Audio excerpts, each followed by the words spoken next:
Dieu. Ce n'est pas le Dieu de Baal. Ce n'est pas le Dieu de Bouddha. Ce n'est pas le Dieu de Shiva. C'est le Dieu de Jésus-Christ. C'est pour cela, le dernier dimanche, avant la rentrée des enfants, je n'ai pas été pénible. Et je me suis dit, ce n'est qu'un détail. Ça viendra. Une chose après l'autre. L'Éternel parle d'une manière, tantôt d'une autre, tantôt d'une manière. Il m'a parlé à moi, et j'en ai parlé au pasteur. J'ai demandé son approbation pour pouvoir monter sur la chair. Et je ne suis pas monté sur la chair parce qu'effectivement j'avais envie de monter sur la chair. Mais c'est l'Esprit qui m'a demandé, il est grand temps que tu prennes les choses en main et que tu dises certaines choses. Peut-être que c'est ton ministère, je n'en sais absolument rien. Lui seul sait. C'est pour cela. Il faudrait que nous puissions prier pour nos enfants. Nos enfants sont turbulents alors qu'ils n'en ont vraiment pas besoin.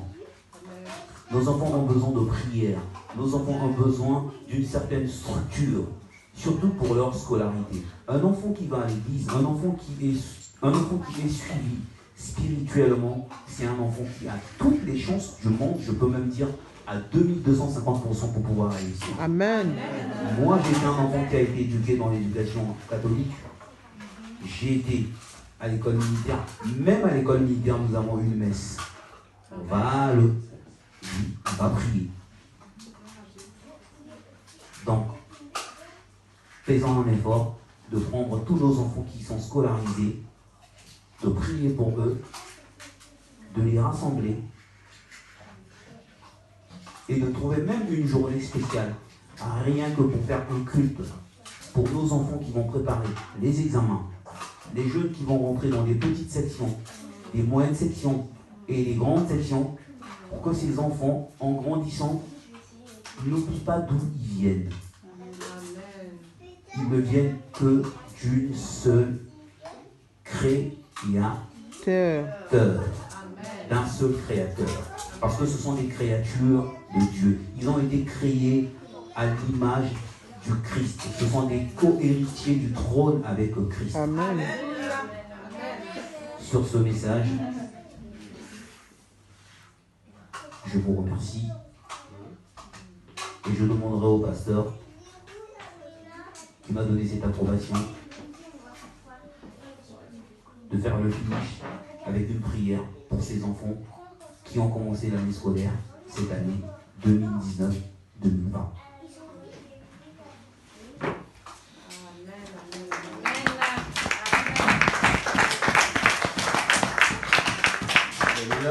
Amen. La Bible nous dit que éduquons nos enfants selon les voies du Seigneur, afin que quand ils grandissent, Ils ne se détournent point. Amen. Alléluia. Oui, ce que notre papa vient de dire est juste. En tant que chrétien, c'est aussi de notre responsabilité de prendre en charge l'éducation spirituelle des enfants. Alléluia. Regardez un peu les enfants de nos cousins. Vous savez de quoi je parle. Tous jeunes déjà, ils savent que Allah va... Allah, ils influencent même nos enfants avec leur Allah. On aura la vision. Et comme nos enfants sont vides, ils n'ont pas d'autre réponse, ils croient que leur Allah, c'est le bon chemin. Mais tout simplement parce que dans la tête de nos enfants, c'est vide. Il n'y a pas un enseignement chrétien pour que lorsque l'autre vient avec son Allah, il dit mais non, Jésus-Christ c'est le chemin, la vérité, la vie éternelle, il a dit ça, il a dit. Nos enfants n'en ont pas. Parce que nous sommes dans un monde, en fait, dans une nation que papa vient de dire que laïque. Mais cette liberté risque d'amener nos enfants dans le libertinage. Oui. C'est d'amener nos enfants dans le libertinage. Mais entre-temps, les malins profitent pour mettre leur sémence. Moi, j'ai un neveu, dont son père a décédé il y a, comment on appelle, c'était un pasteur aussi, il y a 2 ans. Je ne peux pas comprendre que l'enfant des pasteurs se laisse influencer par un petit musulman. Je ne me suis pas assis, je ne suis pas quoi que ce soit, mais nous savons que Jésus-Christ est le chemin, la vérité, la vie éternelle. Amen. Mais nos enfants n'ont pas cet enseignement. Si bien que quand ils se retrouvent en face de ceux que, depuis leur jeune âge, on leur cule qu'Allah dans la tête, on leur dit qu'Allah ceci, ils ont plus d'arguments sur nos enfants. Et tout de suite, ne vous étonnez pas qu'ils nous emmènent nos enfants, donc ce sont eux qui conduisent nos enfants, parce que nos enfants n'ont pas d'autre alternative. Il est temps que, en tant que chrétiens, nous prenions conscience que nous devons éduquer, prendre l'éducation de nos enfants aussi sur le plan spirituel. Ne pas laisser leurs enfants vides. Alléluia.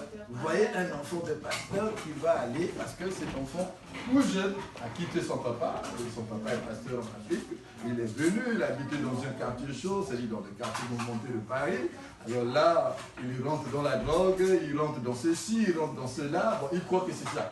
Il n'a pas d'autre alternative, c'est-à-dire qu'il n'a pas reçu l'enseignement pour contrer l'influence de l'autre enseignement qui veut venir, voilà, assujettir son être. Et ça, c'est très important. Et souvent, je dis ici à l'école, à l'école que pendant que nos enfants vont à l'école, nous sommes des chrétiens. Donc, ils sont nos enfants des chrétiens. Mais les autres parents, est-ce que tous ils sont